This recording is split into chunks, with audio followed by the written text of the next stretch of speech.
Ibihe byiza nshuti bakunze mwe mwahisemo kujya muduha like na share mugakora na subscribe kuri uno muyoboro wa YouTube channel.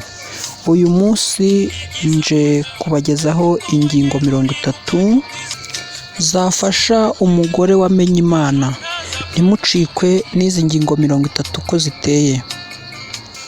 Ingingo ya mbere: ntukigere uzamura ijwi ku mpamvu iyo ari yo yose imbere y'umugabo wawe, yabifata nk'agasuzuguro. Ingingo ya kabiri: ntuzagaragarize umuryango wawe cyangwa inshuti intege nke z'umugabo wawe, kuko nawe byakugiraho ingaruka. Mujye mubikurikirana cyangwa se mubikirane amabanga yanyu nk'abashakanye. Ingingo ya gatatu: ntuzigere ugaragaza kamere yawe igihe uganira n'umugabo wawe, kuko utazi uko azabifata. Umugore ukunda kuburana no kwishyira heza ntagira urugo runezerewe. Ibyo mbabwira ni ukuri. Ingingo ya gatatu: ntukagereranye umugabo wawe n'abandi bagabo, kuko utazi ubuzima babayeho. Bishobora kugabanya urukundo agufitiye.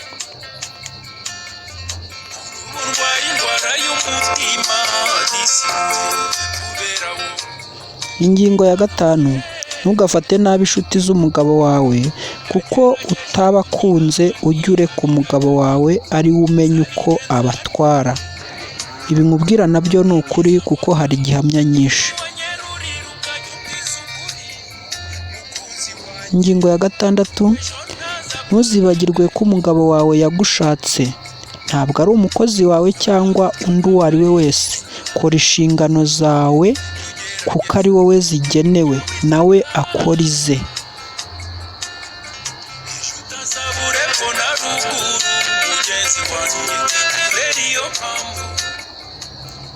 Ingingo ya karindwi: ntuzagire undi uha inshingano zo kwita ku mugabo wawe.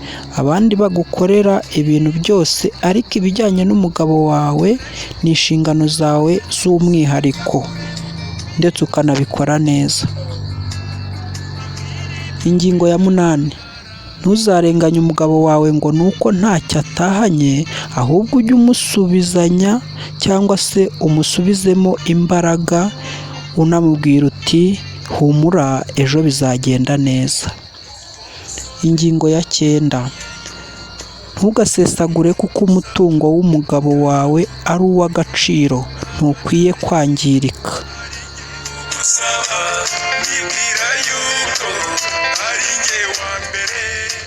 Ingingo ya 10: ntukagerageze kwirwaza kugira ngo uhunge inshingano zo mu buriri. Ujye wubahiriza umugabo wawe nk'uko abishaka. Imibonano ni ikintu cy'ingenzi ku mugabo wawe, kuko ukomeje kumwima undi ashobora gufata izo nshingano. Nta mugabo wakwihanganira ibyo ngibyo igihe kirekire, ndetse na bamwe basenga cyane hari ibihe bibananira kwihangana. Ingingo ya 11: ntukigere ugereranya umugabo wawe n'abandi mwaryamanye cyangwa inshuti zawe za kera. Urugo rwawe rushobora gusenywa n'ibyo ngibyo.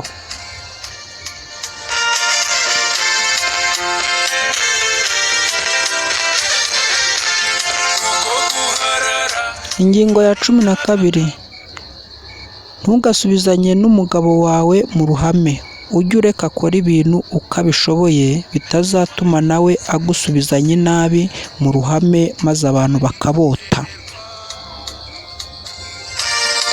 Ingingo ya 13: ntugatonganye cyangwa ngo uhinyuze umugabo wawe imbere y'abana. Nta mugore w'umutima ukora ibyo ngibyo. Nabyo biranditswe kandi no muri Bibiliya ndumva birimo.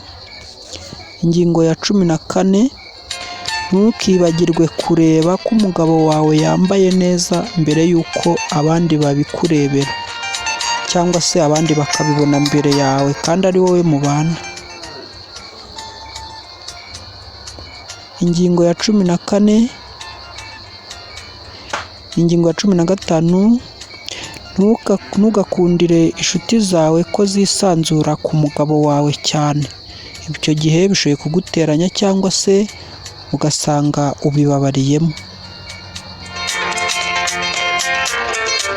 Ingingo ya 16, ujye ukaraba kandi wambare neza kuko umugabo wawe azengurutswe n'abagore bafata igihe cyo kwiyitaho.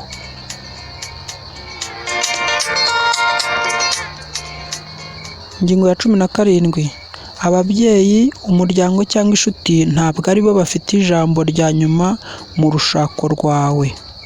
Jya ubikora mbere y'uko babireba. Ingingo ya 18, ntugashingire urukundo ku mafaranga. None wakomeza gukunda umugabo wawe igihe waba umurusha kwinjiza menshi. Icyo gihe bizamwongerera agaciro no kwiyumvisha ko agukunda cyane kurusha abandi bose.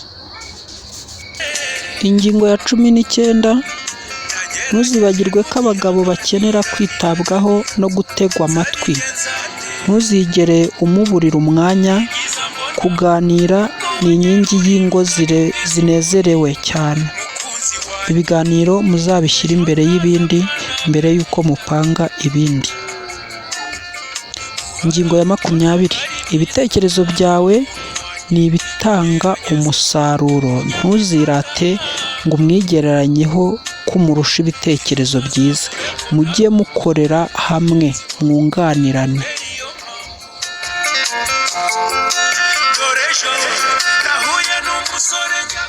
Ntugacire umugabo wawe urubanza kuko nta mugabo n'umwe unezezwa n'umugore w'ingare. Ibyo nabyo nubishobora bizagufasha.